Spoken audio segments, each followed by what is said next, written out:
Hey guys, what's up? Patriot here, and I just wanted to add this quick bit of commentary before the main video, just to clarify a few things and add a few final thoughts. So, firstly, I just wanted to apologize for the quality or lack thereof of quality of my voice during the podcast. It wasn't bad, but it wasn't as good as it could be. But that was simply because of two factors. And the first is that I was down with the sickness. I had a chest infection, and as you can probably still hear, I'm sort of coming out of it. I'm in the final stages of sort of getting rid of the infection, or as you intellectuals would sort of refer to it as, my body is kind of still big eating. So yeah, so sort of bear with me on that. And so the second sort of excuse I guess I could come up with is that I forgot to record my voice with Audacity, and that wasn't because I didn't know about it or didn't have it updated or anything like that. It was simply because of who I am as a person, and that's the god honest truth. Future episodes and official episodes will definitely be done using Audacity, so definitely don't worry about that. So just a little bit about Gun Nerds and Drunkards, which is the name of my podcast. Without giving too much away, podcasting has been sort of a project of mine for a few years now, and now that sort of I've graduated uni and the right sort of circumstances and opportunities have sort of presented themselves, with the help of two of my closest mates and my two co-hosts, I will definitely sort of be bringing you this space of expression and discussion of topics that will hopefully be of interest to you guys. I won't sort of explain what kind of things can be discussed because I don't want to give away too much, but this is a trial episode, and we want to use this episode to sort of gauge interest and to formulate feedback from the audience to see how we can incorporate changes for the official release. The official release of the Gun Nerds and Drunkards podcast will be on a new account. So definitely sort of watch this space and stay tuned, because I will definitely be releasing more information in future episodes, informing you guys of where you can find more of Gun Nerds and Drunkards. Just a final thought before we sort of close this off. I may or may not have gameplay in the background. The reason why I wanted to sort of bring this up is that it's just background gameplay of a few of clips I've just thrown together. There's no editing or any of that sort of fancy montage stuff there. It's simply just clips for background sort of visuals for those fucking weirdos that sort of watch podcasts. So if you're normal and correct and there's nothing to worry about because you're not missing anything out in the gameplay in the background, so you can sort of just have this tab open on the side while browse Reddit, browse Facebook, sort of just do your thing and sort of have it in the background and listen. That's perfectly fine. You're not missing anything from the gameplay. Although I would like to bring up a point. So do let us know in the comment, or let me know in the comment sections below. Would you like an idea where I try to do some screen sharing during the podcast, where I will sort of bring out relevant data, relevant pictures, and whatever is relevant to sort of the topic at hand, to sort of enhance the experience. I will definitely be we will definitely be discussing everything on air with, vocals. So if you, still choose not to watch the video, that's perfectly fine. You're not going to miss out on much. It will just be a few visual references, some stats and whatnot, just to sort of help you guys out if you guys do choose to watch. So yeah, let me know down in the comment section whether that's a thing that you guys would be interested in or not. Anyways, guys, I hope you enjoy the podcast, and I will see you guys later. So yeah, have a good one, guys, and I'll see you in the next episode. Hello, I'm KINGNIK. You can call me Nick. I like to play video games. I'm interested in the world of finance. Money, I like money.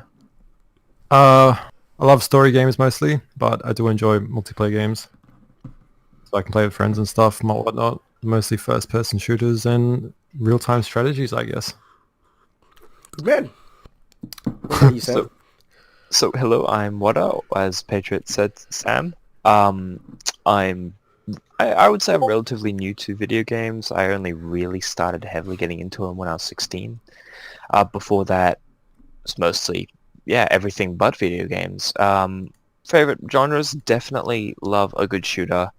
Also enjoy RTSs. I think, though, my heart is in the sandbox sort of games, like Minecraft. Mostly Minecraft, let's be real here. KSP is also a great one for me. Not the smartest guy on the block, but, I'm not a retard either, I guess. You know, I'm glad you think that highly of yourself. Okay. That's me. Hi. All right. Well, that's. I'm glad we have established how we think of Sam. He's not the retard of the group. So let's just get that out of the way. I mean, they'll figure out the type of people we are the more we talk. That's what I was scared about. Alrighty. We're very nice. Well, I'm Patriot, and I've played video games since I was a kid. By far my favorite genres would definitely be shooters. Specifically tactical shooters and milsims games like Battlefield, Halo, and I played my fair share of Arma 3, Arma 2, played Squad, Insurgency, all those kind of, your milsim tactical shooters. I like working with different players and working as a team. How can I forget Tom Clancy's Rainbow Six Siege? I have a love-hate relationship with that. I used to play that semi-competitively, so I spent way too much time in that. Definitely an esports title. It has a lot of the tactical sort of aspects of gaming that I like, and that's me. So the topic of this week's podcast is the state of the gaming industry in 2019. And so let's just get right into it. The first point of discussion that I wanted to talk about is why recent games, and specifically with a focus on shooters, as that's sort of my expertise, why have they been lacklusters?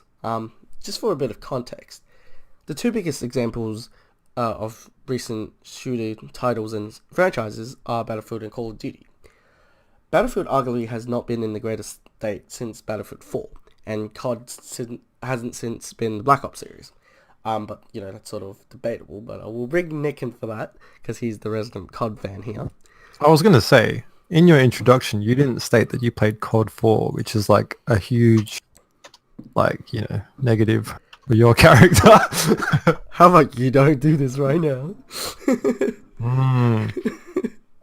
So, I guess the question is, why do you think it's so difficult for devs to make a good game consistently, considering they have sort of, in the age of social media, a lot of places like Facebook, YouTube, Twitter, Reddit, forums for people and the player base to sort of voice their concerns? Why do you think it's so difficult for developers to sort of make a game that pleases, well, I guess the vast majority of players?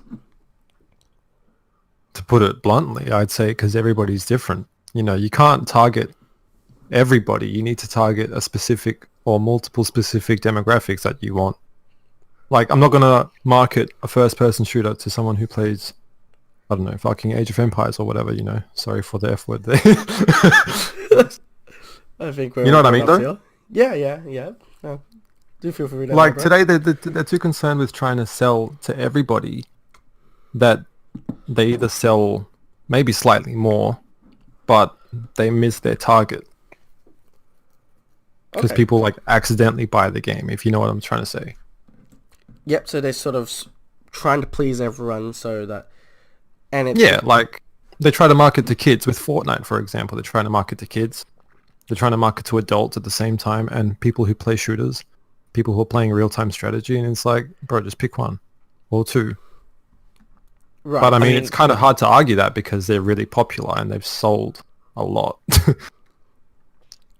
I think it also, as you said, when they're trying to please everyone, whereas that just doesn't it doesn't work. You can't please everyone. We know that from politics. We know that from basically every aspect of life. You can't please everyone. And so, the old Battlefields, from what Patriots told me, from what I've seen on YouTube, Twitch, etc., the old Battlefields seem to be drifting a lot more towards the Milsim side, whereas COD was the 360 no-scope spin shooter. Battlefield was the kind of, you actually needed teamwork and you needed coherency to function and work together to complete an objective, whereas now Battlefield is essentially COD. You've got guys running around with sniper rifles. It's essentially just become a new type of COD with minor differences. And because, obviously that seems to please everyone. Well, not everyone, but it pleases a wider wider player base than, say, their old, I guess, format. And then, you see with games like Arma 3. Arma 2 was incredibly Milsim heavy. It was designed to be the game for Milsimmers, whereas Arma 3, their newest release in 2013, has become a lot more arcadey. Like, we can see that with servers, with things like King of the Hill, with, the original PlayerUnknown Battlegrounds. The original Battle Royale was on Arma 3 and Arma 2. We can also see that with just, I guess, Liberation and Anti-Stasi. It's become an arcade. It doesn't, because that gets a wider viewer base. That makes a company more money. True. So it's all just about appealing to a wider viewer base. Would you say, though, with Arma 3, because it's obviously that, like you said, they are trying to appeal to a larger market. We know this because the base game is quite limited in terms of what they've actually added to the game, especially in comparison to Arma 2. It had so much more weapons, it had so many more vehicles, there was just so much more. I think my favorite example is the medical system. The vanilla Arma 3 medical system is just scroll wheel while you've got a first aid kit in your backpack and clicking treat yourself. Doesn't matter where you got shot, doesn't matter what happened to you. You could have a grenade land next to your arm. You would just click treat wound, and that would solve all your issues, easy peasy. And then your medic would come and fix you with a med kit. Again, there's no skill there. There's just, for lack of a better word, point and click. Right. Do you think maybe the Arma 3 developers, do you think they would have accounted for that? And because we know that there's a huge modding community that allows us to sort of play Milsim. For those people that want to play Milsim, can play Milsim. For the people that want to play roleplay servers, they can play roleplay players. Do you think that Arma 3's devs knew that this was going to happen and they had built the game around mods? And that's why, for example, the medical system is so bland. It's so simple. Well, you can make a game that has a complex medical system and a basic medical system. I mean, the mod makers for a mod called Ace 3, which, for those of you who don't know, provides a realistic medical system where each limb can get different wounds ranging from small, medium, large. They can be puncture wounds, velocity wounds, i.e. bullet wounds, crush, as in a collision with an object. It's, if mod makers can do this, why can't developers? You can make it so that it can have a complex side as well as a really, really basic side. It's not like you don't need to have just one. They can interchange.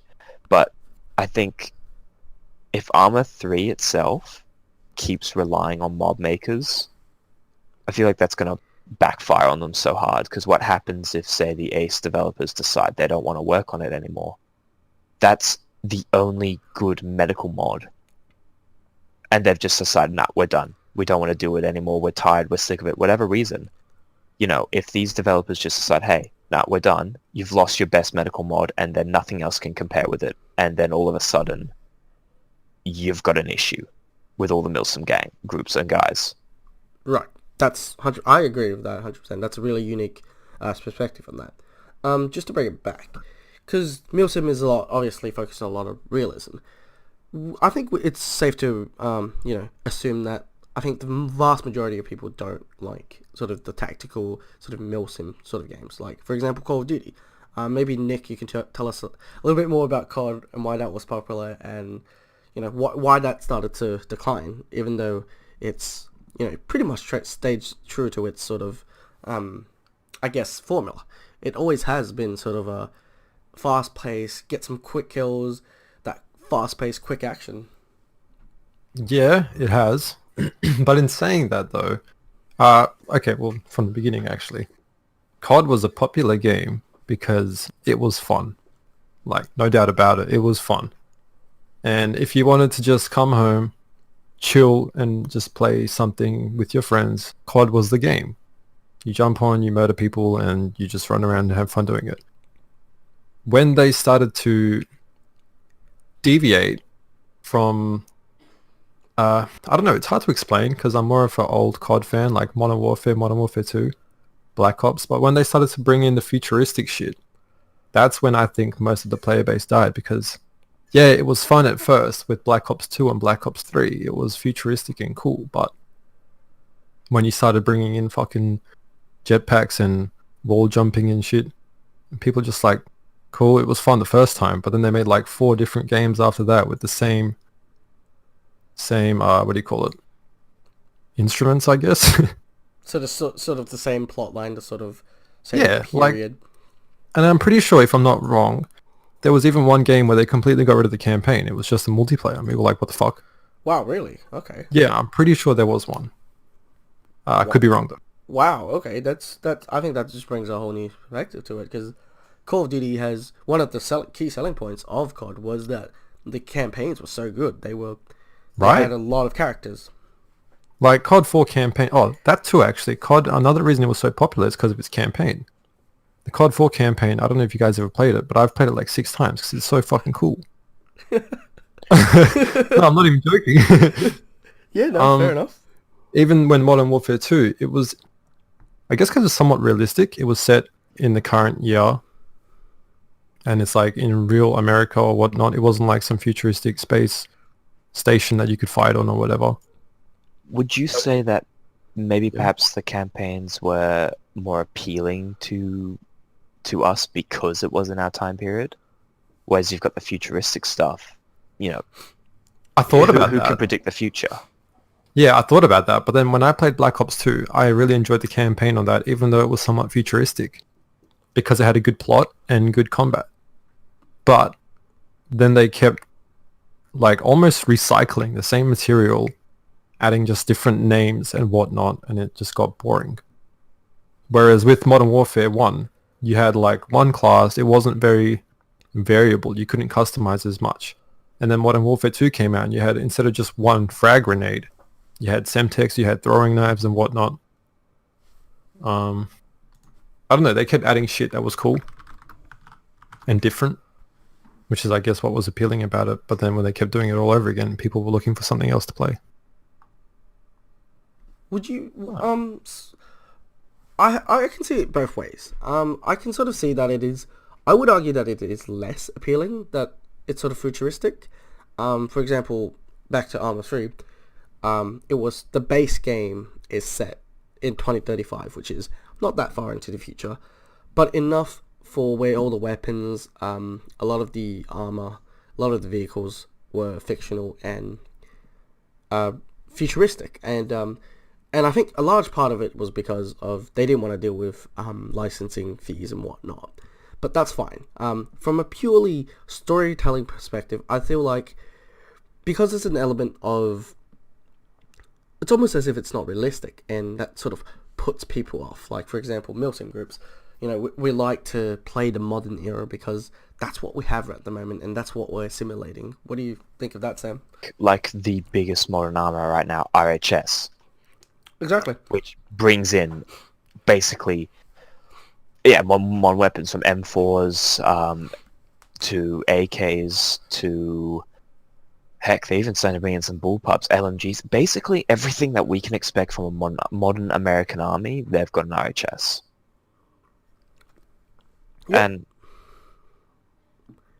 definitely that. And the Russians, I think there's still a huge sort of cliche, albeit a popular cliche, of the American versus the Soviets, or in the Russians as they call it now. There's still that sort of Cold War sort of popularity, I guess, that idea. Yeah. One thing I was noticing the other day is, okay, I don't know if this is going to sound racist because I don't want it to come off as racist, but you know how when the whole America and Iraq situation was pretty popular and hot, Right. Yeah. a lot of movies in Hollywood that were coming out at the time were, you know, Afghanis or Iraqis were the bad guys. And now they sort of moved on from that, and Russians are somewhat the new Afghanis and Iraqis, because in every Hollywood movie or game that you play with America, the Russians are now the bad guys. Or the Soviets, for that matter. You got to remember, though, a big part of the world's history is that Cold War. The fact that, you know, on how many occasions were we seconds away from nuclear war? It kind of makes sense that for games, even nowadays, and just general back in the day, back even in the early 2000s, a lot of games were kind of situated around that whole idea of Russia is still the bad guy. Yeah, but isn't it time we moved on to, like, I don't know, why can't they make it private military contractors looking to get rich by exploiting humanity or something? Wasn't they that a have kind Call of. of They wasn't have that a kind of- Call of Duty game as well with Atlas? I don't know. I didn't probably play that one. I think a better example of this is Escape from Tarkov, where you have two different PMC factions going at it. Yeah, exactly. And I like that. That was cool. But in But essence, then you though, have... it is still kind of America versus Russia, though. Yeah. In sort of a proxy war, so to speak. Yeah, that's a good point. I don't know how to, like, explain it. But except in the lore of Escape from Tarkov, it talks about how America are actually the bad guys. Yeah. Because So they're- it's kind of a role reversal, really, with Russia kind of just wanting America out so they can kind of fix the mess that they've made, whereas America's like, no, you guys are the aggressors. Aren't Russians the developers of Tarkov? Yes, they are. Yeah, So But- it's the same thing, just vice versa, really. well, exactly. But that's the thing. It's does that make either side correct, or does that make either side wrong? It's just No, it's not, difficult. it's not that it's wrong or anything. I just think it'd be refreshing to see something different. Not fair. That's true. I think that's a really good point. It is kind of overdone, but at the same time, you know, what can you do? Sort of like Russia and I mean not so much Russia anymore, but it's more so China now, which they have sort of started doing that with games like Battlefield 4, where China was the aggressor, and it was China versus the US, but arguably it's still sort of Americans versus either Russia or versus China. That's just the way the state of the geopolitical world is right now. There really isn't much that you can do if you're going to set the game in the modern era, which I feel like is still the overwhelmingly positive and popular era for a shooter. And You're not wrong, because a lot of developers are actually American anyway, so of course they're going to want to have American soldiers in the game or whatever. But it would, I don't know, if you had like an Australian team for a change, it'd be cool. Like Call of Duty had, I think, I may be wrong, the SAS from the UK. Like Captain Price was from the UK, and so yeah. And that was cool. You know, their fucking Irish accents and whatnot were also sick. Not them two specifically, but you know what I mean. Yeah, no, fair. I think another game, Modern Warfare Warfighter, which was unfortunate that it didn't really take off, and it wasn't that popular, but in its multiplayer, it had classes and characters from various special forces across the world. You had your Swedes, you had your Australians, you had your Koreans, you had your Americans, obviously, and they still had sort of like I think they had like 3 special forces groups: the Navy SEALs, Delta Force, and OGA, which is other government agencies, so your CIA, Special Activities Division, that kind of stuff. But in saying that, that game gave a lot of chance to other nations, such as, you know, your Swedes, your Australians, your Brits, your Koreans, you know, that kind of stuff. It sort of sparks an opportunity that was explored. It's just a shame that it didn't take off that game. True. And that's one reason why I kind of liked Rainbow Six Siege, because they had operators from, you know, all sorts of special forces. Except when they brought in the fucking Australian operators, that was such a disappointment. Jesus. We don't speak about that here. I think the whole issue, though, with the inclusion of the Australian operators to Rainbow Six Siege was the fact that as Australians, we would have hyped it up. We would have been like, yeah, can't wait, you know? They're going to bring guys in from Commanders. They're going to be so badass. But in truth, the operators themselves aren't bad. The gadgets are good. I mean, the shotgun secondary is amazing. We don't have many of those, and that utility is astoundingly good. Even the primaries are good. I think the biggest disappointment for us is the character models and the backstories and the lore. Yes, Yeah. I would For agree me, with that is the biggest disappointment. Because I the can't say guns, the much. gadgets, I've played like both those ops quite a decent amount of time now because it's been out for a while. They're good ops and they do a good job. It's just, I guess we've hyped it up for ourselves. We jumped on the hype train. I can't comment much on their skills because I haven't played as much since they've been released. But I know that when I saw what the female operator, I don't know what her name is. Gridlock. Dude, yeah, Gridlock. She was what, like, literally, if you look at the stats to join the SASR, she would not qualify. She's fucking overweight. Yeah. And they put her into the game for some goddamn reason. Who knows why? Stereotype, dude. And I I think mean, we, like- How's that a stereotype? we should mention that this is not a fat shaming sort of. Yeah, okay, yeah, good point. It's we're trying to speak from this from a realistic standpoint. You know, a lot of the character design of the other operators in the game are realistic and they look cool as a consequence. So we're just a little bit, I guess, mad why the Australians were sort of left Let out down. for so long, and they let us down when they finally introduced us. Like, they're trying to go for something realistic and tactical, and then they come and bring in a fat special forces operator. Hello? Okay. I think realism in Siege is a big stretch. Sure, as in a lot of the gun physics and gun mechanics are realistic to an extent.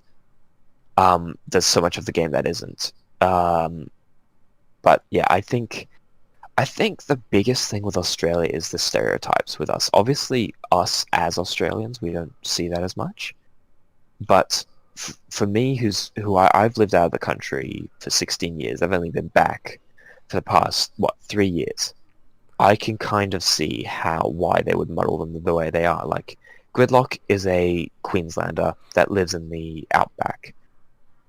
Queenslanders themselves, there's a big stereotype with the women looking like men. And drag queens. Queensland has quite a large drag queen community.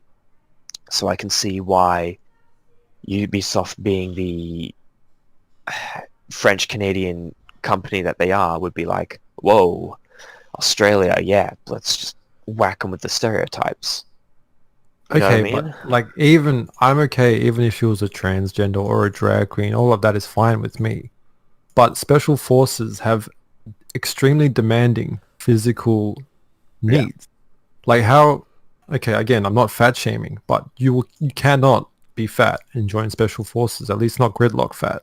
No, I agree. And I agree that was a bit crazy, but I Which guess brings it me could to the count. next... Sorry. No. I was just going to say, which, you know, a good counter argument for that would be Thatcher and Cade. Those guys are, 60, 70, 80? And yet they're still an active special force, in an active special forces unit. Now, I'm not saying it's impossible.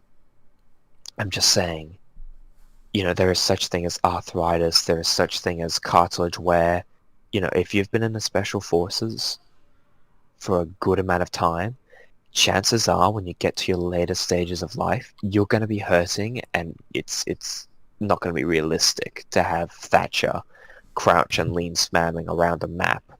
So I get what you're saying realism-wise, but kind of from the start with Thatcher, the character models and the character themselves were never going to be 100% realistic. Whilst I agree with your sort of realism argument, I agree. I don't hold Rainbow Six Siege to a realistic standard, but at the same time, age is something that can be stretched a little bit more than it can be, for example, weight. You can make... There are exceptionally fit sort of 60, 70-year-olds out there in the world. It is a bit of a stretch, and the vast majority of 60, 70-year-olds aren't like that. But this is Team Robo. They are supposed to be the tip-top of the world's counterterrorism units. So I guess we can sort of make the stretch that, hey, yeah, he's a 60-year-old, so therefore they can still sort of still operate. For example, Special Duties Unit, right, from Hong Kong, in real life, there is no a retirement age. There is no, hey, you're too old now, you gotta go type thing. They have a policy of, once you have the inability to perform in your team, to operate in your sort of required, I guess, your standards, that's when they kick you out. So I feel like there is sort of a realistic standpoint that we can stretch from this, even though I don't like to pull the realism card with this game, but I feel like, again, age is something we can stretch as opposed to something like, and a clearly overweight woman. Like, you know, there's a difference between being chunky and being overweight. Sure, there are definitely a lot of operators that are sort of chunky as they grow older and that kind of stuff. And that they still can retain a reasonable level of fitness. I mean, there are people that smoke and sort of drink and they still operate. Like, there's special forces who do that. They're just weird that way. But I feel like there's a little bit of a stretch when it comes to sort of BMI, that kind of stuff. But that's just my 2 cents. But there's also a difference between overweight and obese. She's literally obese. Yeah. Mate, you should pull up a model. Jamie, pull that shit up. You should pull up a model of Gridlock so anybody who doesn't know what we're talking about can see what I'm talking about or what we're talking about. I'll actually grab Gridlock statistics. I'll open up the game now and I'll tell you the stats. But one thing where I wanted to lead on from this is that another problem in the gaming industry is that many developers are looking to be politically correct and sensitive to everybody regardless of the game. And that's kind of killing the industry. Changed my mind. I agree. No, I agree. Well, I 100% agree. Like, if this was 2007, Gridlock would never look the way she does.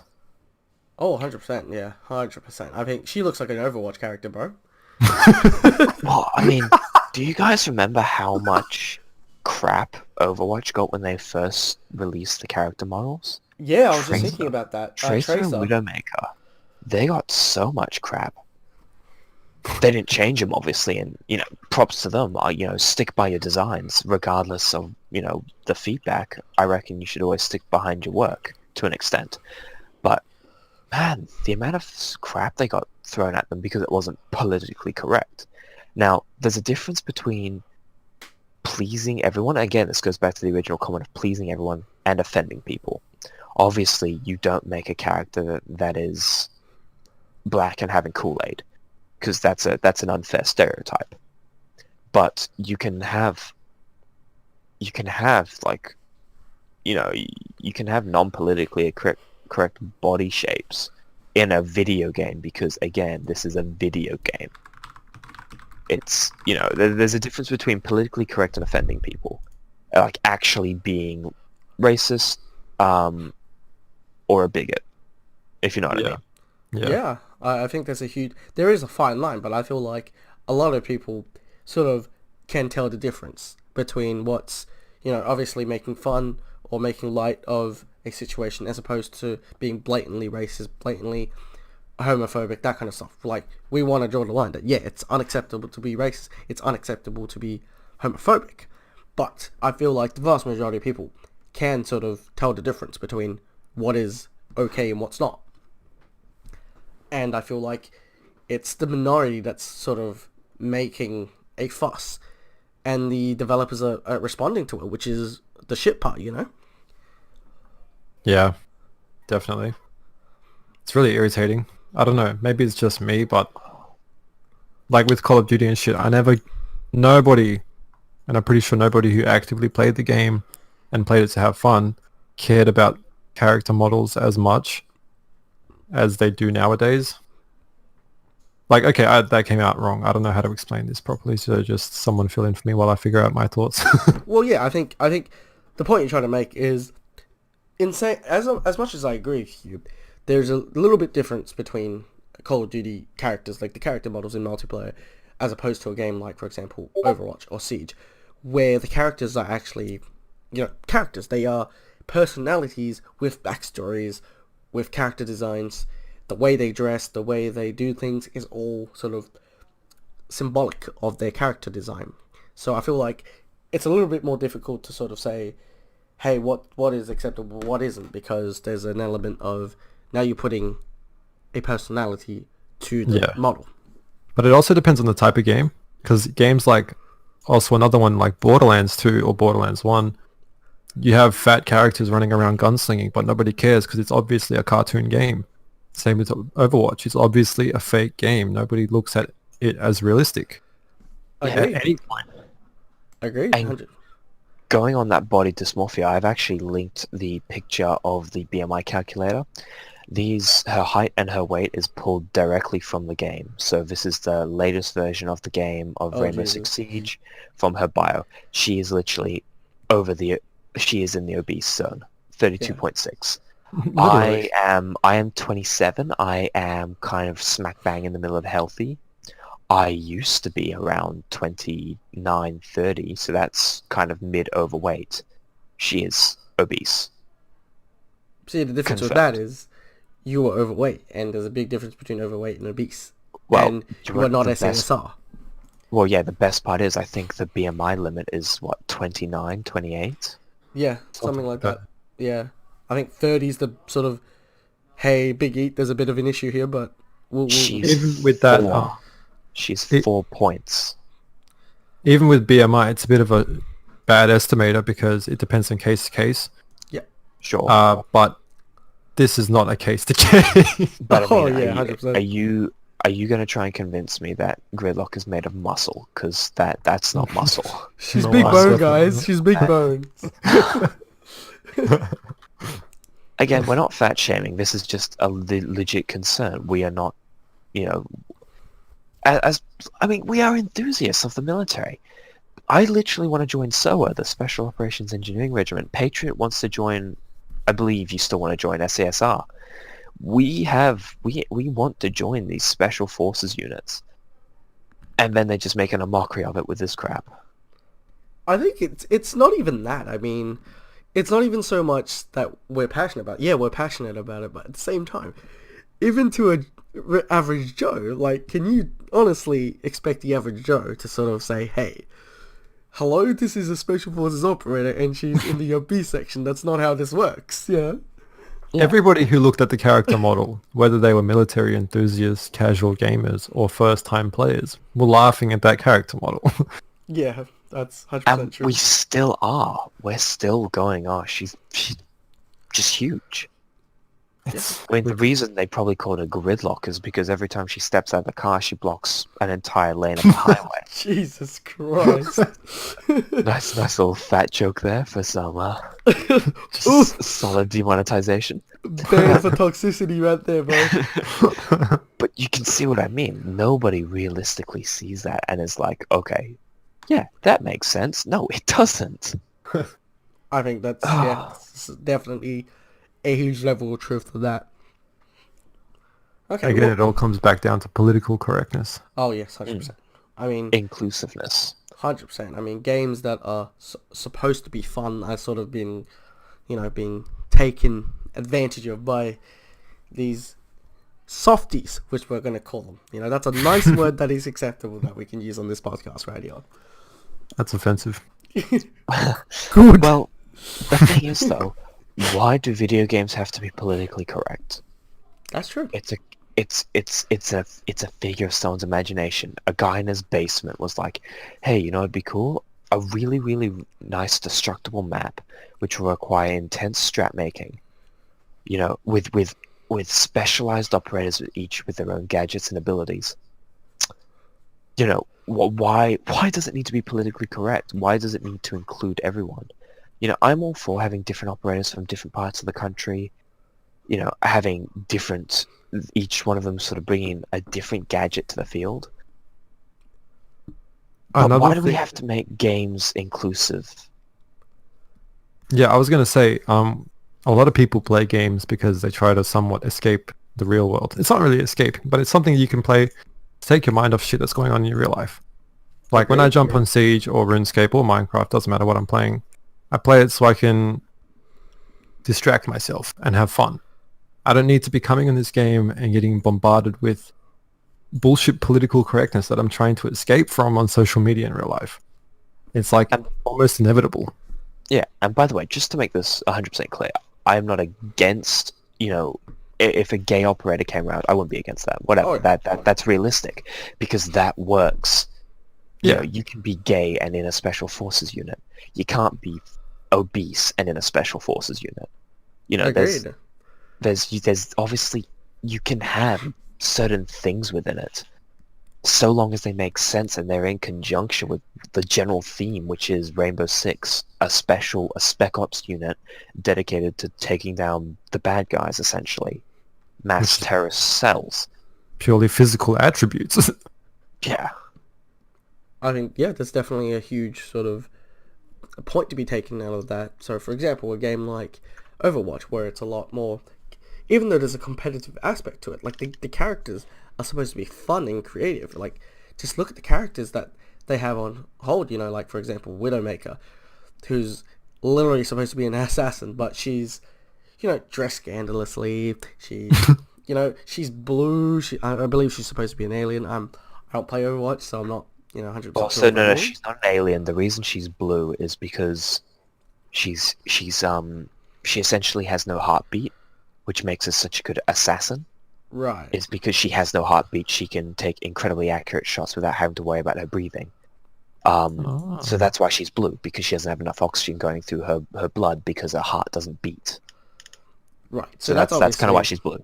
That's obviously not realistic, but that's fine, because this game is supposed to be casual. It's supposed to be fun. It's supposed to have characters that are out there with different designs, and there's a huge part of it is the character design that makes the game fun. Even though there's a competitive scene to it, I think a huge part of Overwatch is the uniqueness of the characters, who, have their personalities, have their unique, backstories and characters designs that make them fun. Yeah. Yeah, no, 100% agree. Like, it's just different styles of game. Yep. I think now they're trying to bring in kind of unique operators into the Call of Duty series. Okay. Whereas before it was just regular soldiers for everybody. I may be mistaken, but I think I heard that. Right, yeah, no, I think I heard that too. There's an added level of characterization that you can do. Yeah. And I think that's a huge bonus for everyone. Like, everybody loves customization. I think a big part of playing video games is, like you said earlier, it's sort of an escape from reality. You do things that you may, the majority of people won't be able to do. Like, for example, in Rainbow Six Siege, you're playing, high-level special forces, which majority of people, won't be able to do. If you were to play a game like the Witcher series, you're a monster hunter, which, of course, obviously doesn't exist. But it's a cool sort of feeling to run around, hunt monsters. Yeah, it's kill monsters for money. Fight in a war. Have sex with beautiful women that are completely over sexualized. But it's a video game. It's for fun. It's fiction, and that's perfectly okay. You know what I just remembered? that meme where it said, that chick where she said, "This is why I hate video games. They're so It appeals to male fantasy. And then it says, "You awaken feeling well rested." Yeah, that's a huge part of it. I mean, a big part of the gaming industry, again, is memes. Memes play a huge role in sort of bringing the community together when they're offline. When they're online and playing the game, they have memories. They have sort of a shared play time that they can all relate to. Whilst they're in the game, they are, enjoying the game as they play it. But when they come offline, jump on social media, they can see memes that is a shared enjoyment from the community. Yep. Yeah, like that one. No Russian. Yes, no rush. See, everybody knows what that means. Yeah, memes drive a community. I mean, even someone who, like myself, who doesn't play COD, I understood that reference because it's a universal, almost as if it's a part of our culture. Exactly. Yeah. Also, another thing, touchy subject, microtransactions. Oh boy. Okay.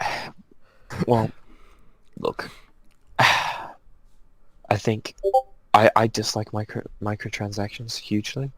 I think, you know, if I'm forking out $60 for a game, why do I have to pay another $10 to acquire this DLC? Why do I have to pay this to get that? You know, for these games that are selling for 60, $80 each, you shouldn't have to pay for extra content.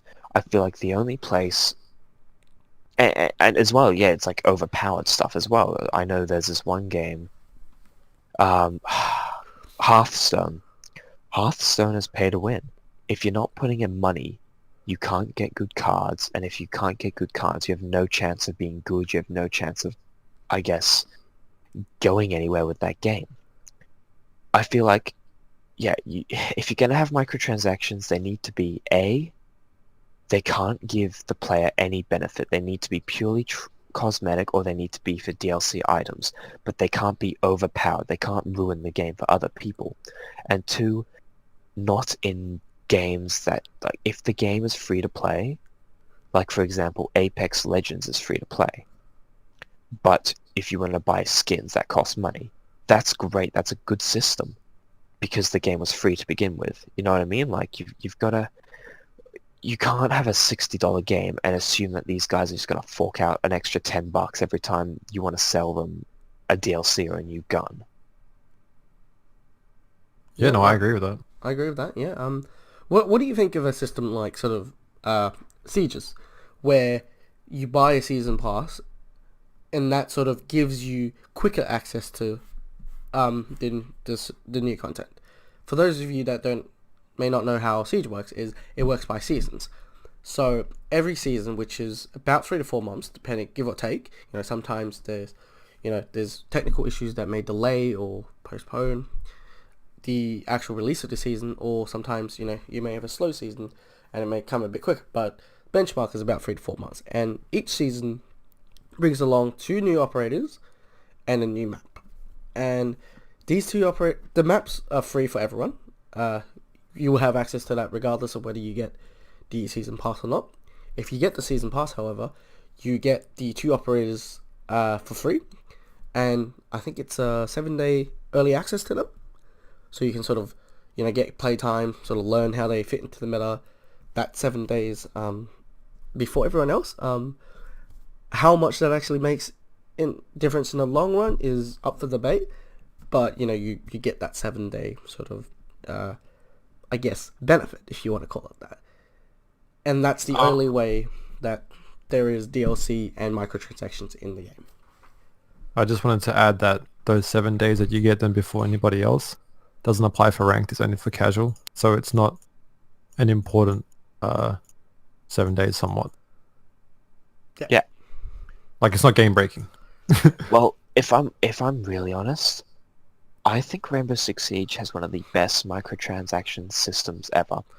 In my experience in gaming, has some of the best microtransaction stuff, because you can't, like, as you said, you can buy operators, but they're not expensive. You can grind the game easy for a few hours and you can get an operator. Yeah, but that's not a bad system. If you could get all the operators after 2 hours of grinding, where's the fun in that? You're not getting good at the game, and B, you're just getting a bunch of operators, and then you get a bunch of leftover renown. No, I know. Honestly, I honestly think Siege has some of the best stuff, because all the stuff you buy is purely cosmetic, as you said. It doesn't give you any sort of bonus. Elite skins, they look cool, they add all this cool stuff, it's like a status thing, but they don't actually give you any benefit in the game. So if I think any games that are looking to include microtransactions, follow Siege's guidelines. You'll have happy customers and happy players, because yeah, I've got no issues with how they run their stuff. Yes and no, because at the end of the day, with Siege, do you have how many operators are now DLC and how many are base game? Base game, I think, is about 5 on each side, 5 or 6 on each side. And how many DLC are there? Well, there's about, seeing as we've got 45 operators, I would assume there's about there are more DLC operators Yeah. now than there are base And operators. yeah, and I'd be fine with having a couple as microtransactions, fair enough. But when you have more than half of your original operators, more than half of your operators are DLC, that's where I start to have a problem. Because What's then, that? Sorry, finish. Sorry. no, I was just going to say, because then you're essentially selling me half a game for the full price of one. And I'm paying more for something that kind of should have been in the game in the first place. But I think that peop- doesn't really work because that, it's been, the game has been out for a long time now. It's out for what, 3 or 4 years now. I think it's approaching the 4th year. So I think at that point you can't really fault the game because there's more DLC operators, because I think the game's been out long enough. If you haven't sort of picked up the game yet, I honestly think you've already made the decision that this game is not for you, and that's why you haven't picked up the game yet. I think that's fair to say. What do you guys think about that? yeah, but I also think like the game back at the very, very beginning, the game worked with those operators. You don't need the DLC operators. They obviously help in certain situations, but let's be They real enhance here. the gameplay. Sure, they enhance the gameplay, but the base operators are simple. When you're starting off playing a game, you want simple. You don't want to be bombarded with, like, you don't want to go into a game with some guy who's playing Kavira who has no idea how she works. That's why you learn the game through the simple operators like Rook and Dock, for example, where all they do, Rook places down armor that supports the team, Dock can heal the team. It's like you're learning the basics of the game from these base operators. And then once you have that knowledge, once you learn how to play that game, then you can get the better operators, the operators that kind of are a bit more, I guess, specialized. For example, I guess Capital, right? You come into the game, yeah, you could choose any operator. You see Capital, you're like, okay, interesting, I'm going to play him. You don't have any breach charges, so you can't breach any soft walls. You don't have any hard breach. You've got smokes and fire. You don't know how to use that because you don't know A, how maps work, B, like how general players are going to play. Whereas all the base operators, I believe, have access to some form of soft destruction. Yes. It's like you learn the game through these base ops, and then But- once you have that, you can enhance yourself in these other operators. I disagree, because that's exactly why there's a casual game mode and why there's a serious game mode ranked. To learn the game, you play casual. You don't need to have basic operators to learn how to play the game. You have all the operators and you'll learn them in casual, and that's exactly why it's there. Okay. So in saying that, I used to be a very, very heavy casual player. I would play nothing but casual.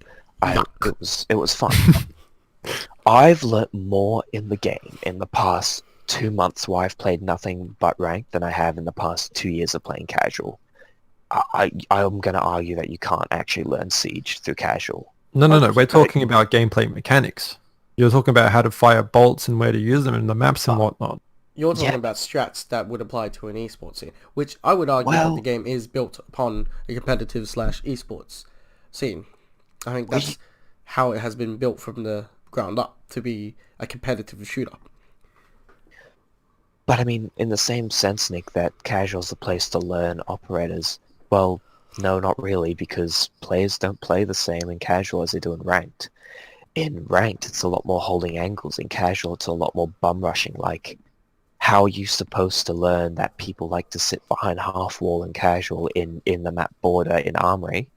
How you know that people like to sit behind half wall if every time you make any attempt at pushing that site, some guy just runs out from nowhere, either yeets a C4 at you or just comes out and knifes you. No, I agree. That's I agree more with that. strats than it is I get how that. the operator works. Like, I get that, but you know what I operators, mean, for like- example, like if you were to play a Thermite, he's a base game operator, you know that he teaches you the fundamentals of how Siege works. He breaks, he is the counter to reinforced walls. I think that's what Nick's more referring to in terms of base game operators help you learn how Siege works as a game. So stuff like breakable soft, you have your soft hatches, your soft walls that can be breached partially or impartially, depending on if it's a wall or if it's a doorway. It depends. Whereas Yes. you're more referring to strats, which yes is learnt in ranked. Casual does not teach any of that. I'm more just saying that, like, I don't need to play ranked to learn how to play Capital. I can learn him in casual as well, even if it's the most Yeah. complicated operator. But there's a difference between firing your bolts and firing them usefully. I get what you're saying. You can learn that. He has a crossbow. He has these two types of bolts: smokes and asphyxiation. Asphyxiation hurts. Smoke blocks their view. Sure, but that's not learning how to play an operator. That's learning how to use a gadget. But you you learn have to that differentiate gameplay versus game mechanics. You learn from Sure. that, though. You learn that smoke. You learn that smoke blocks line of vision. You learn that fireball can also do that. You learn that it hurts, and then from learning the game, you can learn that firebolts, even though they do damage, they're not meant as a hunting kill. They're not meant to kill. They are meant to hold flanks or flush people out from cover. You learn that as you play. That is not that is a game sense thing. That is not so much how the game works. You might come up with some unconventional and unorthodox methods as well. If you realize that smoke or Capital have smokes that can obstruct vision, you might think of a different way that isn't currently being played in the esports scene and use that and create a new strat. Yeah, if anything, Okay. I agree with that. I mean, that's how the pros do it. In the esports team, they come up with these new things. They come up with the counters. They come up with these exploits. And then the rest of the community is like, oh, they did it. The pros are doing it. Now we're going to do it. And then the devs are like, shit, that's overpowered. Or shit, that's underpowered. We didn't think about that. Because you apply the mechanics. Yeah, I think, though, going back to the original point, I don't feel like you need to play Siege with the DLC ops.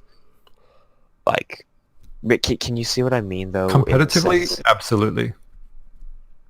If you I wanted to think play even- Siege seriously, you need to have the DLC ops, in my opinion. I agree. Sure, but you don't play competitive until you've at least grinded through ranked, and at that stage, you have those ops. You actually have the renown to get those ops. Alright, here's a question for you then. If you're honestly serious about it, if you're that into Siege and you want to be in a competitive scene, then I think, like, if you're not going to put money into a game so that you can get good at it, are you really that committed to the game, or are you just going through a phase of, everyone in Pro League seems cool, I want to do Pro League? Like, if you're really that committed, forking out money to buy some ops isn't, I don't think it's a question of being committed, because it is a barrier to entry. If you cannot enter a game, you cannot go into the pro scene because you just can't afford it. And that's Hang a on. very legitimate concern. I got a question for Sam before I forget. He said that unless you're going into the esports scene, you don't need DLC ops, right? Yeah. Right.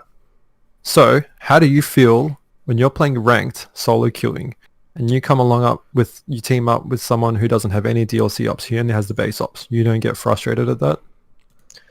No, because he's probably a new player. Like, if I In don't Gold wanna 1. play, okay. Well, I mean, I chose to play with him. No, you didn't. You got the matched up because with he's him. solo, you got Oh, matched okay. up. So you're saying I'm solo queuing? Yeah, solo Well, that's queuing. his choice. Like, I can't stop people from playing just because. I'm they asking have how you operators. feel. I don't care what his choice is. I'm asking how you feel about that. Honestly, I wouldn't care. So I long as disagree, he can fill a role. Like, I mean, But he because can't fill a role. there's still he can't fill a role. He can He's fill a very hard breacher limited. role.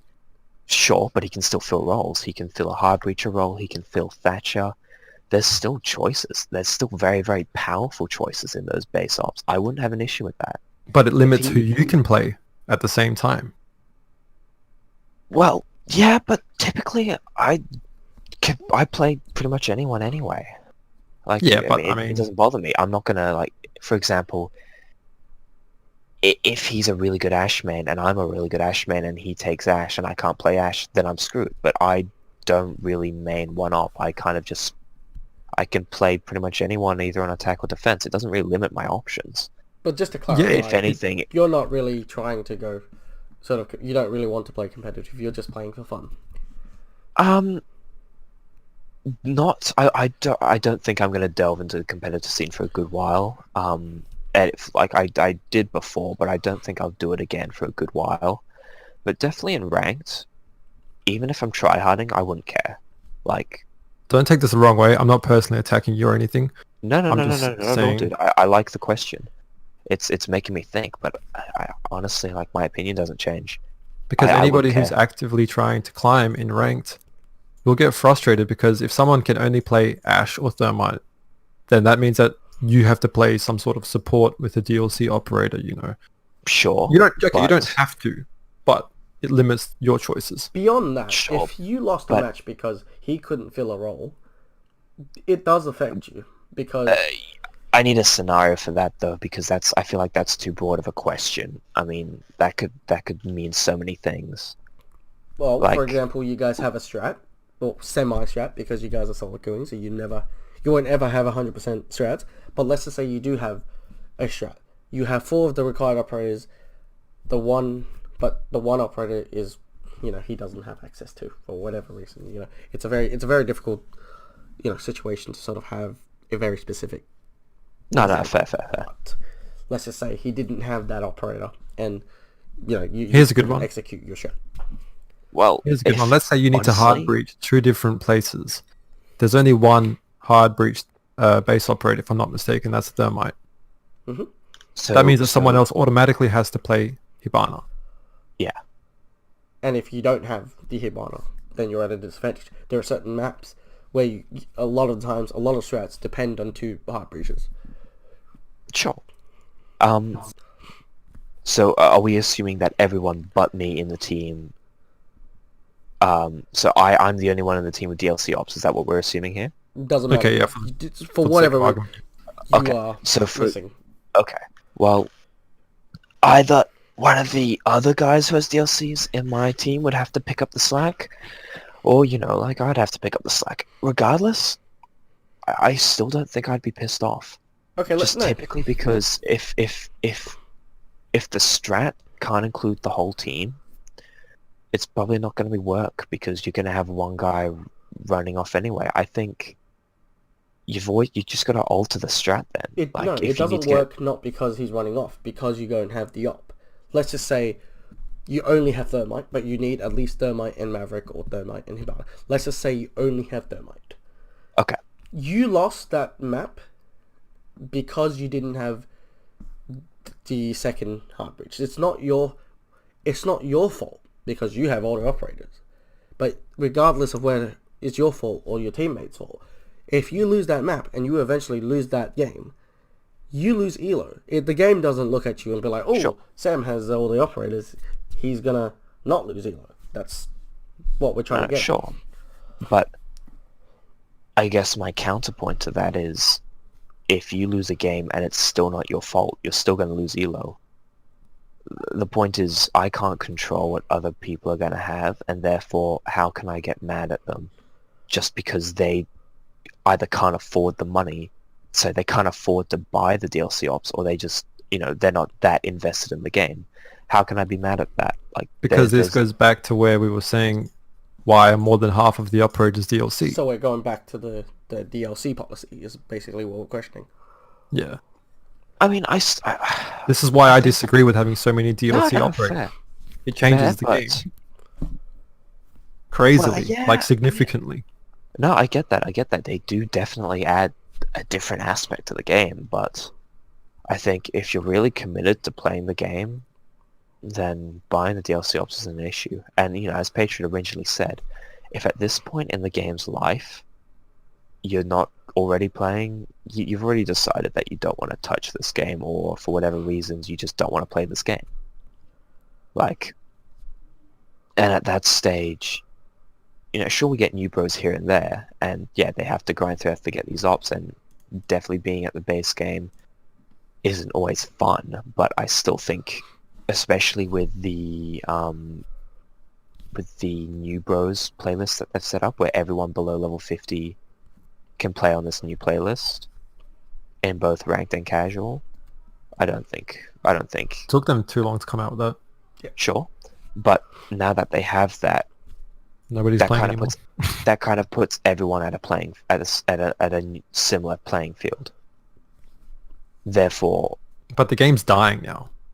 Yeah, no, in It's some not ways yes, growing. in some ways no. It's not dying, but it's not It's growing. stagnating. It's not dying, it's stagnating. Stagnating.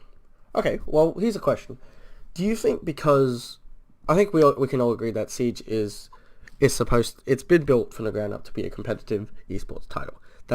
Yeah. By looking at the way it's been built, the way it's designed, it's got competition in mind.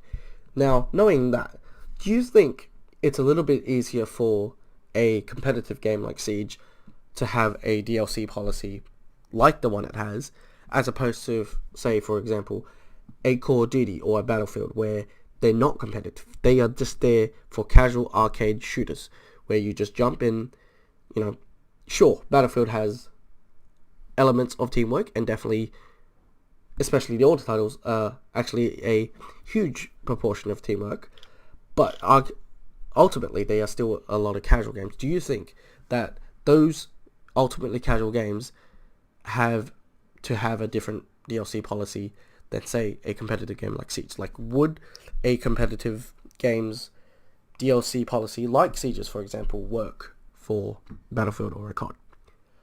Uh, yeah, I think they would, especially for skins and stuff where you actually have to grind for them.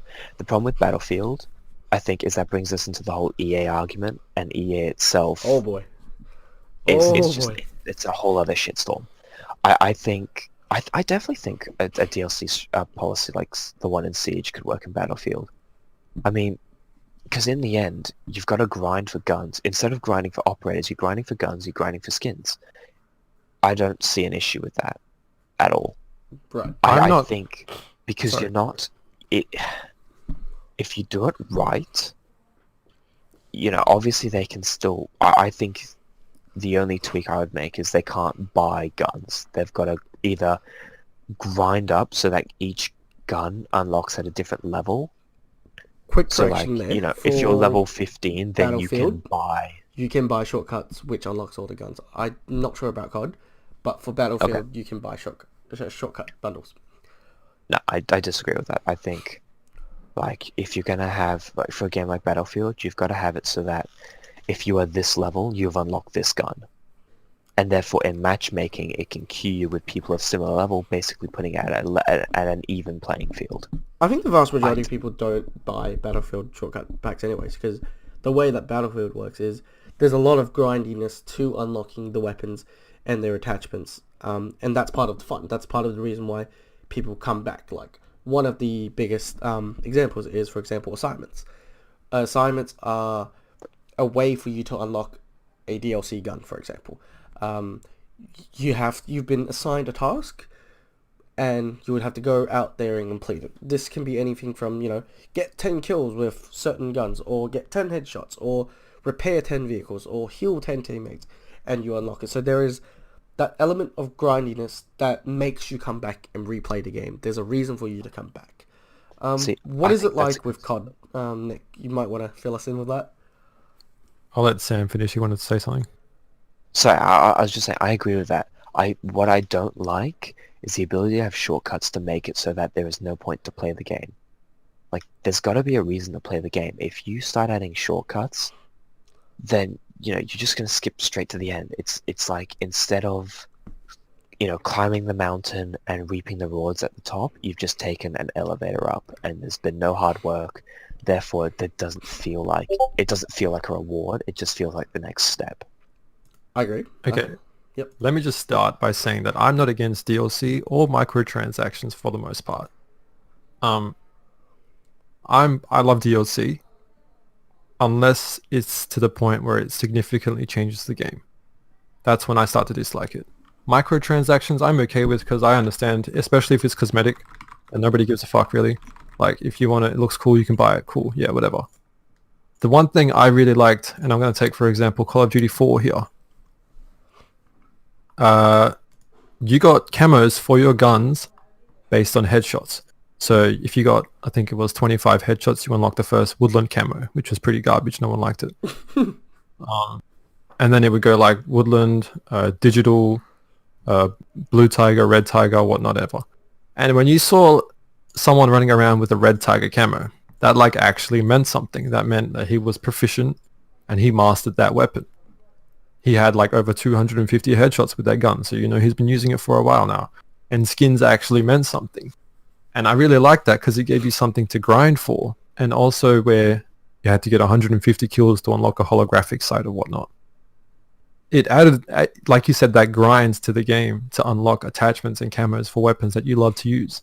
Nowadays, it's not the same where you just buy a skin because it looks cool. It's just not satisfying. I agree. Yep. 100%. Well, again, that just adds that level of grindiness. You know, you're climbing a mountain to get this achievement, this mark of this is clearly a good player. Yeah, so if they're going to add microtransactions, add some that are just cosmetic, but then add some that are in-game cosmetic items that prove that someone's mastered something or grinded for something. I think there is an example of that in Siege, and that is the diamond skin. Because you can't buy that one with R6 credits, you can only buy that one with Renown. And for those of you who don't know, in Siege you have two currencies. You have Renown and R6 credits. Renown is what you earn in-game, and R6 credits is what you buy with real-life money. R6 credits is the microtransaction cash. So, with this skin, it is about 90,000 Renown, which is a pretty big number. That's a lot. That's a decent That's if you have the discount for DLC. Yeah. Disclaimer. Yeah, exactly. That is if you have the season pass discounts. And even then, It's 100K. the discount only gives you like what 3%. It's not a huge. I think it's So 100K base. Yeah, so it's 100k for the base game. That is a lot of Renown. That's a grind, and because you can't buy that as a microtransaction, people who have that skin, you're like, you've clearly played the game for a very, very long time, or you've just played the game a lot to get to that point. Congratulations, that's cool. And because not everyone can get that skin off the mark, it's almost status. It's the same thing with your tiger skin, did you say? Yeah, I think it was Blue Tiger and Red Tiger. Yeah, I think Red Tiger was highest. It's kind of like a mark of dominance, basically. Status, yeah, dominance status, and status. Okay. Blue Tiger looked cool, I changed my mind. Vote in the poll below, let's go. I just had to put that out there. Okay, so we've had a big focus on multiplayer games and their DLC policies. Let's switch gears now and talk about single player games. What do you guys think in terms of single player games, and how should their DLC policies work? If any. Oh boy. Because I think just before we even delve into that, I think a huge reasoning for why DLC exists is it's a formula for developers to continue making money off that game. You've bought the game already, now you're putting more money into it because you need to buy your DLCs, you need to buy your skins, you need to buy your characters. How do you think they should go about that in single player? No, I do have something for this. Go. It depends on the original cost of the game. If, for example, you're selling me a $60 game, a $60 to $70 game, you're making already, and it's a popular game, you're already making a shit ton of money. Why do you need to milk me further? If the original game was $10, and yeah, if the original game was $10, right, you have that right to ask to get me to pay more for more content, for the exact sake of you haven't made a lot of money off the original thing. Yeah, sure, you have that right to ask more money from me because you've clearly put more effort in and produced something. Whereas you've got a $1 billion AAA company like EA who's like, big, you've just bought Battlefield 5 for $50. I'm going to make you pay another $20 for this next DLC, which doesn't add a lot, but you know, we want to keep milking you till you're dry. Yep, okay. Yep, that's a very good way to put it. Alrighty, so that sort of brings us to the second topic that we're going to discuss, and that is, are multiplayer games and single players equally popular? Now, answer this question in relation to sort of how we can implement DLC policy into it. So I'm going to say no outright. Okay. Multiplayer is by far more popular. Before you elaborate on your points, let's get an answer out of Sam first. So, I definitely think multiplayer is always going to be more popular than single player. For many reasons. I think the first one being single player has an end, multiplayer doesn't. So single player in a game like, for example, Skyrim: The Elder Scrolls, that game has a clear and definitive end. You can complete everything in that world, and you've finished. You're done. That's it. There's no, you're not all of a sudden going to get a random occurred event or something's going to change in the world all of a sudden. Once you've completed the base game and all the side quests and basically everything in the game, you're done. Albeit it takes a long time, but there is a definitive end. Right, With but for multiplayer, Skyrim though has a huge modding community, so you can pretty much mod it whatever you want into the game. I think using mods as an excuse for a never-ending story doesn't quite work. I'm like, especially because multiplayer can't really have mods. I mean, I get what you're saying, and yeah, sure, but in the vanilla-based Skyrim game, there's a definitive ending. And in Okay. other single-player games, there's a definitive ending. So I'll go into my Steam thing right now, and I'll find one. Okay. The Forest. The Forest has a definitive ending. You beat the boss, you save your son. Right, that's a multiplayer game though. It's also single-player. Yep. It Okay. has a definite... In single-player, it's a definitive ending. The multiplayer aspect of that, though, I've played, I think, multiplayer at least quadruple the amount of times I've done single-player stuff. Right. The reason for that is single-player is boring. You kind of follow the same pattern of the Forest, where you just get a sort of a basic base, nothing too special, and you basically spend the rest of the game in the caves. For the Forest multiplayer, it's always different. We never do things the same way twice because we've got so many different minds working on the same project. It's like a Call of Duty campaign. It has a definitive ending that will never change. But the multiplayer, because you never know who you're going to verse, who you're going to play with, it can always change. It's never going to be the same game. It's always changing, always developing, and always adapting. And that's interesting. That's fun to play. That's never-ending gameplay. Okay, so would you not argue that even though single player has a definitive ending, what happens in the single player can have a huge cultural impact that stays with us? Personally, for myself, as a Halo player, for example, when Cortana betrayed Master Chief, for example, that is a huge cultural impact because in the story, Cortana and Master Chief have been, for 3-4 games, been sort of best buddies and working together, and all of a sudden you have this huge plot twist coming in, and that sort of brings a huge element of it, and the whole community is affected by it because it's the characters in itself have a huge cultural impact on its fans, despite it there being a start and end. These characters sort of bring a whole new dimension as that multiplayer characters will never do. Like, sure, you have replayability, but in multiplayer, you're sort of running around as a player just shooting people. Anyway, Sure. what are your thoughts But I on guess this, it Nick? really... I don't know. I think multiplayer games are a lot more popular because it has more replayability, but I wouldn't say it's never ending. Single player games can also, depending on the game, can have a lot of replayability, like Minecraft, for example. A lot of people take the piss out of it, but you can kind of keep playing Minecraft because you never run out of shit to build.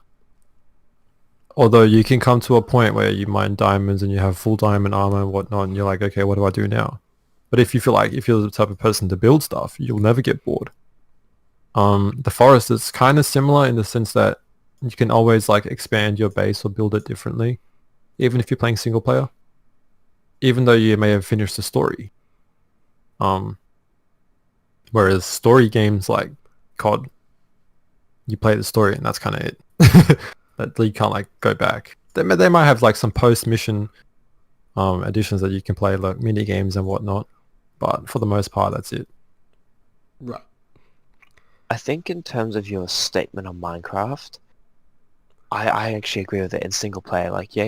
Sure, it's an infinite world and there's multiple possibilities, but it gets to a point when you're like, okay, I'm kind of getting bored of this. But I feel like when you take Minecraft into multiplayer and you've got other people, that kind of can change the dynamics so much because it's a community and you're kind of all building, and even though you might have overpowered gear, you can always, like, I don't know, go to each other. You can always just, like, for example, start a war. Go to each other's bases, burn them down, kill each other, which basically brings you back to square one, where Yeah. none of you have resources, and then you can repeat that. Again, that'll get boring, and I guess in the end, everything has an end, but I feel Yeah. like multiplayer adds so much more diversity. Oh, absolutely, yeah, definitely. I agree with everything you just said. Okay, well, okay. So I think there's a consensus that definitely single player games are less popular. Do you think there is a less demand for it, or is it just there is a lack of multiplayer games? Because I feel like there definitely are more multiplayer games out there. I think it's about the technology. You know, you go back, 30 odd years when games were first being introduced.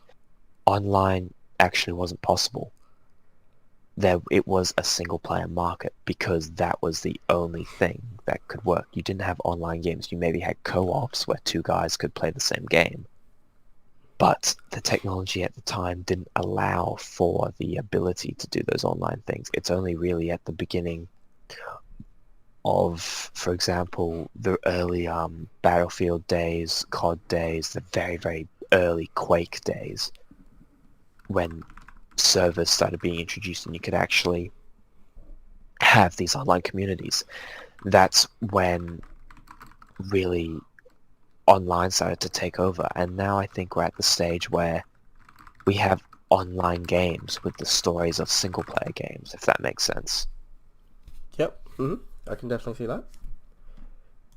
Do you think maybe because right now it's definitely that developers aren't sort of making. I don't think it's financially as incentivizing for developers to sort of release single player games. A big example of that is the only sort of recent AAA single player game is, I would argue, is Red Dead Redemption 2. Sure, it has a multiplayer aspect, but 99.9% of the player base plays that game for the single player, which is absolutely huge, might I add. But, you know, the vast majority of games that are being released that are AAA, not even just AAA, like just sort of AAA in the early access, they're all sort of focusing towards multiplayer. Do you agree that there's less incentive to sort of make single player games nowadays? Yeah, I suppose so. Because even if you have a single player game compared to a multiplayer game, more people would buy a multiplayer game because they know they can play with friends and they can convince their friends to get it. Whereas if I play a single player game and I really like it, you might not enjoy it, and I'm not going to be like, hey, dude, you should totally try this game. But if it was a multiplayer game, I'd be like, dude, you should totally get this so we can play together and do it together. So I definitely feel like multiplayer games have a lot more selling points, and which is why they're a lot more popular and in demand.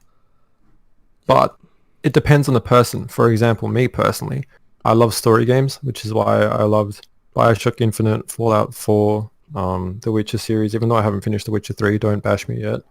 I love The Witcher 2. Oh, I'll deal with you later. Like that. And that was sort of my where I was leaning to. I love multiplayer games as well, but there's something about a single player experience with the story that you just can't experience in multiplayer. I mean, you can, but everybody takes the experience differently. Like sort of how I chose to save Chloe and Mark didn't save Chloe. Okay, spoilers. Spoiler alert right here. I think exactly. I think it's also all about personality. Like, for you, you're a bit more introvert. I'm incredibly extrovert. For me, I don't like single player games that much. I prefer straight multiplayer for the sake of I'm a social person. Whereas exactly.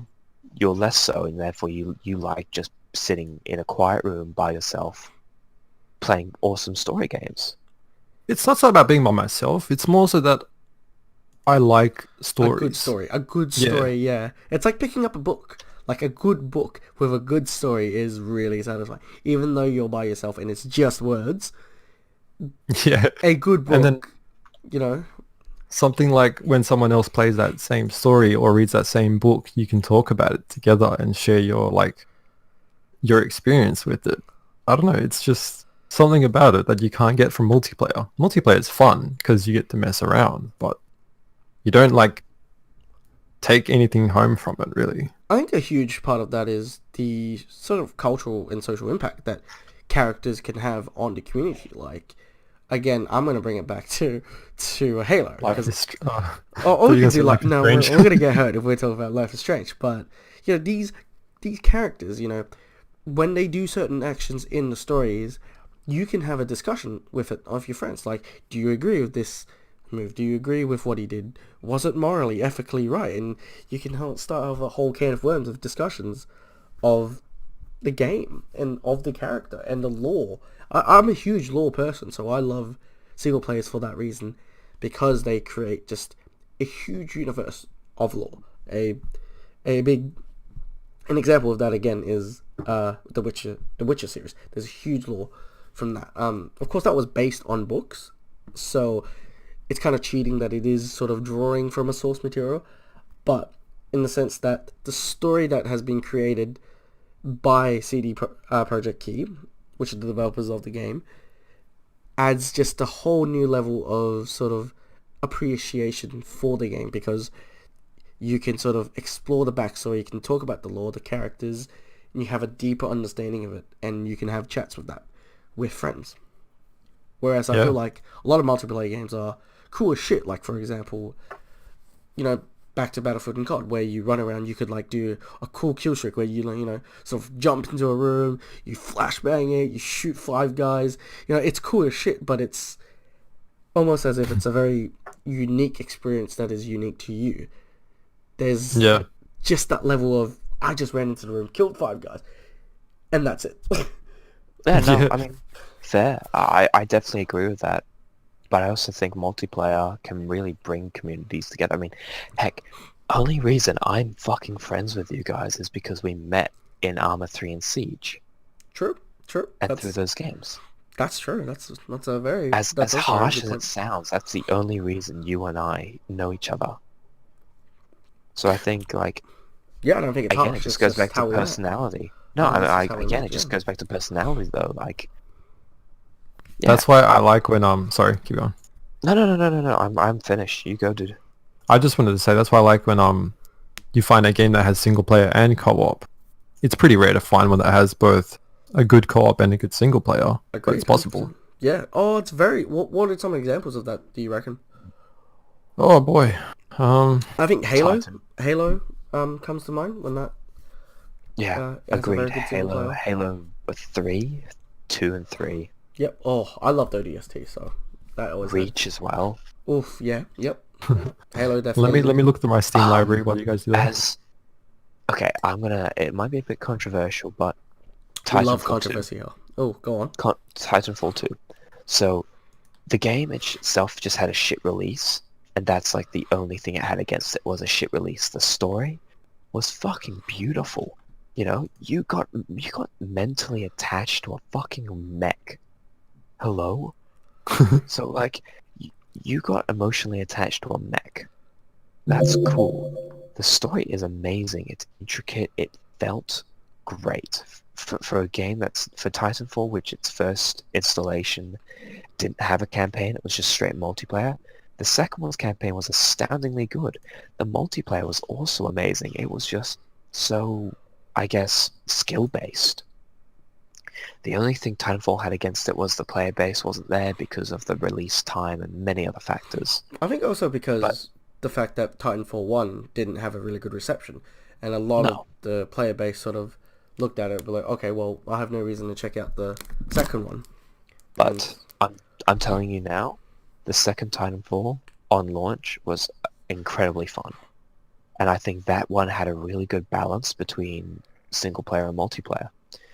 Albeit the single player wasn't large, it wasn't huge. Like, it was pretty one way, but it was still a very, very good story. And then the multiplayer was just action packed from start to finish. Yep, no, that's fair. Yep. Two games that come to mind for me is Borderlands 2 and Borderlands in general actually, and Dead Island. Stories weren't bad, they weren't great, they were good. But the gameplay and playing it co-op was something else. So you know, it's just fun to play with friends. We played Dead Island. How many times together did we fucking start playing that game? You know? Boy. Oh boy, memories. It's a good few years ago for Exactly. that now. Oh my god. Exactly, right? Memories. Yeah, And yeah. that's No. just something that's something that I miss from single player games. Like, I wished before Fallout 4 came out that they would have had a co-op version for it. Because there would have been nothing cooler than running around killing aliens and saving people with a friend. I'm a fan of co-op games. I'm a huge fan. I think the thing with Um, co-op games is that they have to be designed from the ground up to be co-op. It can't yeah. just be designed to be a single player game and then you have this drop in drop out feature. That's when co-op doesn't work, because when the second player doesn't matter, it the co-op becomes no longer co-op. It's just two people playing, and it's not really that sense of, I guess, co-op to it. Dead Island Yeah. did it pretty good though, even with the drop in drop out system. Yeah, yep. That was I think that's. I think the plot of Dead Island played a key to it because it is quite a simple plot. The Yeah, it mechanics are really is. quite simple because the majority of the time you're hitting zombies and killing zombies, and that's the fun part of it. You are surviving a zombie apocalypse with a group of friends, beating the shit out of zombies with friends. That's the fun part of it. It's not, you don't play that game for the plot. Yeah, that's why I said it wasn't like nothing special. It wasn't bad either though. Yeah. But one thing with the Dead Island is that, okay, never mind. I lost my train of thought. Sorry.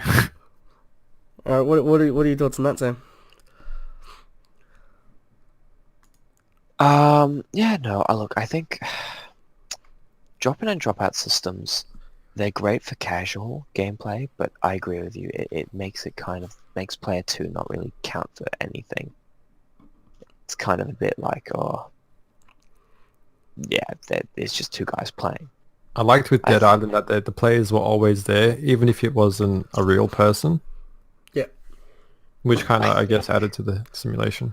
I think a huge part of co-op games is that, or multiplayer games in general, is that the fun of it comes from playing the game with a friend. Yeah. Yeah. Like, we'll use us as an example. When we play games together, it's not so much that the game is entertaining, it's more so that we're sitting We here... make it entertaining. Yeah, we make it entertaining. We're sitting in a Discord server, we're talking shit, having banter, making it a good time on ourselves. The interaction between us, even in-game, we can do stupid shit like, hit each other with weapons, play pranks. That's the fun part of it. It's us as an interaction, more so than the game itself. Yeah, agreed. Yeah, Agreed. no, 100% agree with that one. I think a good example of that is the forest, where we spent Yeah. hours just chopping Well, trees.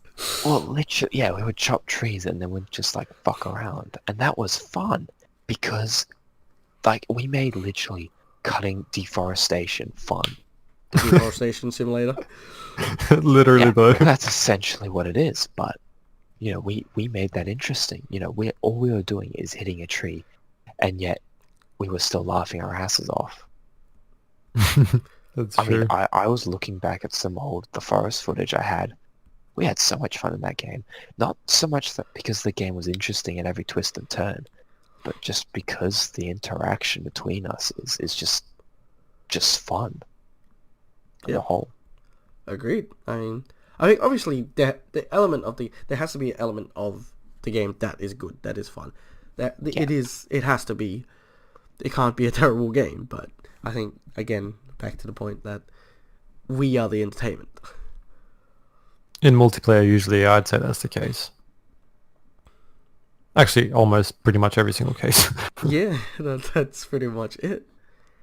Okay, well, I think if you like multiplayer games, you like co-op, I would say 9 times out of 10 multiplayer games will be sort of for you. Yeah. Okay. Yeah. But don't knock a good story. Oh, 100%. I love a good story. I mean, one of my sort of annoyances is that there isn't more story games, and that's what I'm trying to figure out. Like, why isn't there more single player Yeah, I games? know. Is there because there's not a demand for it? Is that there's, again, back to profit margin? It's a lot harder for a single player game to make money as opposed to a multiplayer game. Multiplayer game has the replayability. When you keep releasing content in the form of DLC, people will pay for it, and so you have a constant stream of money coming in. Whereas single player games, unless you add story DLCs, which again is usually only sort of 3 to 4 DLCs at max. I think most story games don't have that much in terms of reoccurring DLC. I actually want to make a comment though about, is there a lacking in single player games? I don't think so. There are definitely still good single player games being produced, but because multiplayer games gain such a larger player base, you don't hear so much from the single player games. For example, Undertale and Horizon Zero Dawn, the single player, they are only single player games, and the story is amazing, the content is amazing, but because it's not, you don't have 1,000 million people playing it worldwide, it doesn't get as much traction. I played Undertale. I didn't play Horizon Zero Dawn, but Undertale was an amazing game, but just didn't get the traction because it wasn't a multiplayer game. So I feel like the reason you hear more from multiplayer games, not single players, is because A, they're advertised more, and B, you just typically get more players for multiplayer because you need more players for multiplayer. I was going to say that the reason that The Witcher 3 and Red Dead Redemption 2 took off so well is because there was almost a stale industry in the single player games market. Not that they didn't exist, and not that there were not good single player games being made, because there definitely were. They probably just weren't marketed as much and didn't have the power or the money to. But a huge reason why those two games took off astronomically is because of the good story and the marketing, of course. And because single player games were starting to kind of like not as being released as often. I think the new meta for gaming right now is co-op. Not so much purely single player, not so much purely multiplayer, but a mixture of the two. Really? Yeah, I think that's co-op where games gaming's... have come out recently, because I don't know many. It's kind of just more the direction that the gaming industry goes. I mean, look at the AAA games. Sorry, not the AAA, but the really popular games that have come out in the last 5 years. It's a trend. You've got Borderlands. The entire Borderlands series is co-op. You've got The Forest. You've got... No. I do have more. I had like fucking so many before. I just forgot them because I've been standing up for so long. Okay, well, when you like think of them, let me know, because I'm really looking for some new co-op games to play. Because Door Kickers, although not a massive game, was still incredibly fun. I think. Okay, but like story-driven co-op games for me particularly, please. Ah, okay. No, you don't have to come up with them now, but yeah. There was one that was released for the PS4. I think it's called Ways Out, I think. Oh, A Way Out, yeah. A Way Out, that's the one, yeah. That was Prison Breaking one, yeah. Prison Break co-op, that was pretty much... See, the thing with that one is, it was designed from the ground up to be a co-op game. Yeah. And that was also, apparently, I haven't played it myself, but very story-based as well. Just a shame that, I never got around to picking it up, but apparently that got some pretty good reviews. Yeah, it did, didn't it? I think so. I don't know, I was definitely looking into that game. Yeah, well, I think it just sort of slipped under the radar. Because I think when it first came out, I think I was in exam period or very close to it. So, yeah. For me, it was, I didn't have the inclination to go spend money on a game when I'm supposed to be studying. So yeah, definitely. That kind of... I mean, I was the complete opposite. I played games even if I was at uni. I was a very, very bad uni student, probably why I failed every subject. I was like playing Siege well into the night even if I was at uni. Yeah, no. That's I mean, if you don't need to go to uni, it's, sort of no reason for doing that. Yeah, I've decided I'm not doing any more uni. Well, I mean, to be honest, the state of the gaming industry as a whole is a topic that you can talk about for a really long time. Like, you might even need to make this a part 2 or a part 3 for this, because there's a lot to talk about or expand on, whether it's multiplayer, single player, microtransactions, story games, blah blah. So yeah, 100%. I mean, that's 100% true. It's a huge industry, gaming. It's a very broad sort of market that we could go on and on forever. Part 2 win. We've just done 2 hours and we haven't even gone into individual companies yet. So Oh boy. Yeah, right. There's a lot more I want to say that I'm trying to like keep it short and simple. I mean, for EA, we could easily spend like a couple episodes on just banging the shit out of them. But yeah, get gents. sued. Fucking demonetized. But yeah, boys. Sued for defamation. Oh, Jesus Christ. Alright, Keep yourself, please. do we have any sort of closing thoughts that we'd like to share before we Part close 2 win. I'm definitely keen for the next like I guess wave of games to come out. I Yeah. feel Yeah. but now that we're finally out of the battle royale stage, we can actually start getting some proper nice original content multiplayer games. Okay, Yeah, yeah. I was thinking the same thing the other day. I What is can't it? wait for Cyberpunk. Oh, Oh, yes, 100%. That Looks looks epic. very, very, very promising. Keanu Reeves, yes. Oh, that's the only reason. Wholesome memes. Well, that doesn't come out until next year, so we're gonna bit of a wait for that. Yeah, I know. Yeah, definitely. Any other games we're sort of waiting for? Age of Empires 4. Oh boy. What about the new Elder Scrolls? Isn't that coming out next year? Oh, that's Oh, yeah, yes, yes. yeah. I'm looking forward to that. April, dude. Yeah. Fuck. If they fuck it up like 76, I'm just gonna quit gaming and kill myself. No, wait, Uninstall? I can't say that. I can't say that. Oh my god. Yeah. Borderlands 3 just came out, didn't it? What? No. Yes. Or is it No, coming out? The new one. The new Borderlands. just There recently. isn't. That hasn't come out yet though. When does it come out? I don't know. It's just been. It was only released at E3. Oh yeah. Oh, yeah, okay. that's right, Yeah, true. Okay, my bad. Mistake. Yeah. There's a Yeah, lot I of can't think of any others. Yeah, there's a few new games, but Cyberpunk is sort of the main one that I'm sort of waiting for. I don't blame you. Definitely all. looks like it's like a long time in the making. Has The Last of Us 2 come out? Not yet. No. No. That's coming out April next year. That's scheduled, but big yeet whether or not that happens or not. Oh, another thing. Before I forget. Freaking Dead Island 2 was released, announced like Yeah. how many years ago? And they've been advertising it. You could literally pre-order it at JP Hi-Fi, Really? and it still hasn't come out yet. What the fuck? Surely there's a plan where you can get your money back, right? Like I hope so, because I was looking to pre-order it, and it's been like at least 4 years since then. More of the story: don't pre-order games. What the fuck? Give me Dead Island 2. I want to play that shit.